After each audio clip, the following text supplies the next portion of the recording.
All right, let's jump right into this. Welcome to The Explainer, where we're pulling back the curtain on one of the most secretive, high-stakes industries on the entire planet. Today, we're diving deep into the shadowy world of elite private military contractors. We're drawing directly from a really fascinating breakdown by Iron Goman to map out the exact hierarchy of the global mercenary elite, layer by layer. It's this sleek, highly insulated underworld where immense wealth collides with absolute paranoia. So strap in because we're about to climb a very, very dangerous corporate ladder. Just imagine hearing this on your very first day. Congratulations, you just signed a contract that technically doesn't exist. Put yourself right in the driver's seat for a second. Imagine you've just been recruited as the director of operations for a private military company that is so elite, your name has been entirely scrubbed from every government database on Earth. Officially, you do not exist. But your bank account? Oh, it definitely does. Section 1, the invisible contract. So here's the core paradox of this entire world, and it's what we call the golden cage. Because as you rise through the ranks of a modern mercenary organization, it isn't just about the missions anymore. It's this slow, methodical climb where you eventually trade your rifle for a laptop and your personal freedom for a golden cage.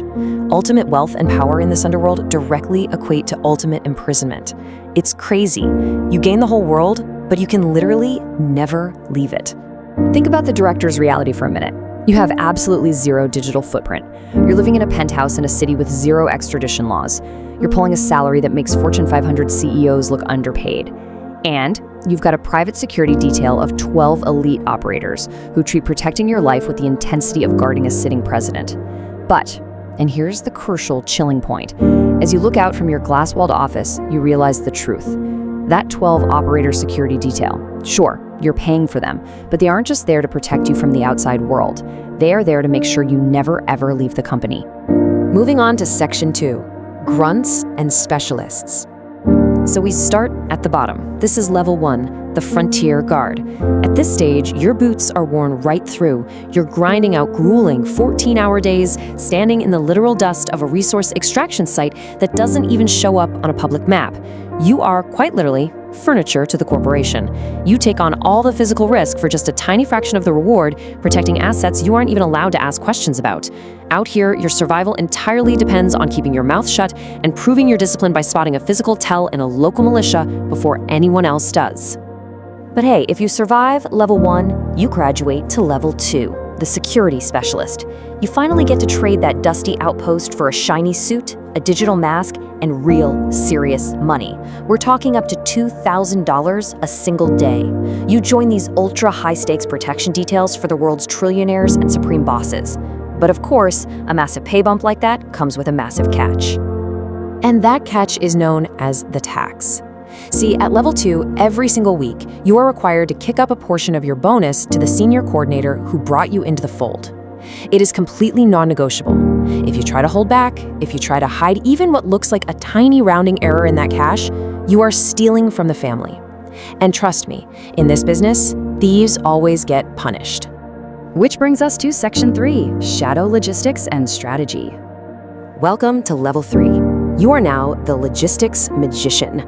You aren't pulling triggers anymore. You've become an architect of shadow logistics, performing some seriously high-stakes accounting gymnastics. Step 1, you set up these empty shell LLCs in places like Wyoming and Delaware. Step 2, you zip massive, untraceable funds from Cyprus over to Panama. And why do you do all this? For Step 3. So that a totally harmless shipment of quote-unquote agricultural equipment magically transforms into heavily armored vehicles the absolute second it reaches a war zone. You make problems disappear, and you make weapons appear out of thin air. Think about the massive shift in reality happening here. In the early levels, the risks are totally visceral and physical. You're dealing with dusty outposts and highly visible threats, like local militias. But then, as you cross into the inner circle, the threats become entirely invisible. You trade that physical danger for a really deep psychological burden. You got total insulation, sure, but your friends now only exist because they are literally on the payroll to be there. Section 4, the golden cage. 63. That is the exact number of people it takes just to keep your personal life running when you reach level 4, the strategic fixer. You now have a dedicated, full-time staff of 63 individuals. We're talking chefs, IT specialists, massive security personnel, an entire army whose only purpose is to keep your personal, heavily insulated compound humming perfectly like a machine. But you really have to look at the true cost of that insulation. At level 4, you are essentially the consigliere for warlords and heads of state. You're the only person on Earth allowed to look the supreme boss in the eye and tell him he's wrong. You don't touch guns or money anymore. Your entire job is just managing this insulation. But the catch? Peace of mind is completely gone. That best friend you had back from the field? He only laughs at your jokes now because he is meticulously weighing every single word you say. You never ever sit with your back to the door again because you know firsthand that a friend is just a weakness that the feds can lean on. The paranoia at this level is just absolute. Section 5. Erasing your own identity. 60. But it's not staff members this time. It's 60 empty seats.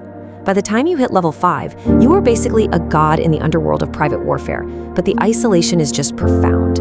Picture this. You're sitting in a massive 60-seat home theater inside your compound, and it's 3 a.m. It's completely empty. The only sound in the entire room is the mechanical hum of tracking security cameras following your every single move. They stop when you stop, they follow when you move. You are perfectly 100% safe and completely alone. And that leads right to this incredibly tragic realization.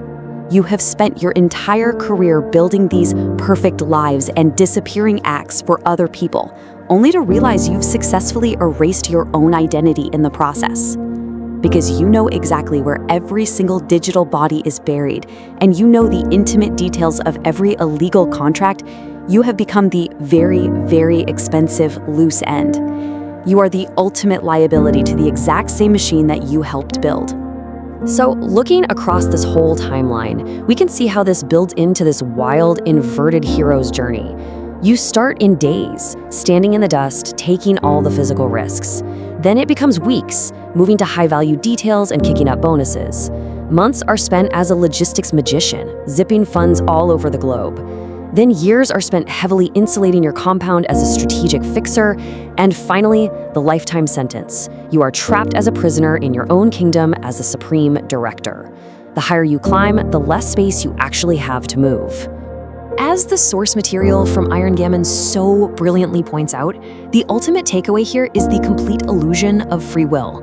In the very end, the Supreme Operator realizes they're really just a number being moved to a different column on someone else's cosmic spreadsheet. You thought you chose this life of immense power and wealth? But actually, this was the life that carefully, methodically chose you. It's such a fascinating look at the hidden, heavy costs of extreme power and these shadow identities that most of us would never, ever actually want to live. But it does leave us with a darkly entertaining thought drawn right from Iron Gammon's sign-off. I want you to think about this. If you were the director of a private shadow army, fully trapped in your opulent golden cage, what is the very first rounding error you'd spend your billion on? Definitely something to think about. Thanks so much for joining us for this explainer, and we will catch you in the next one.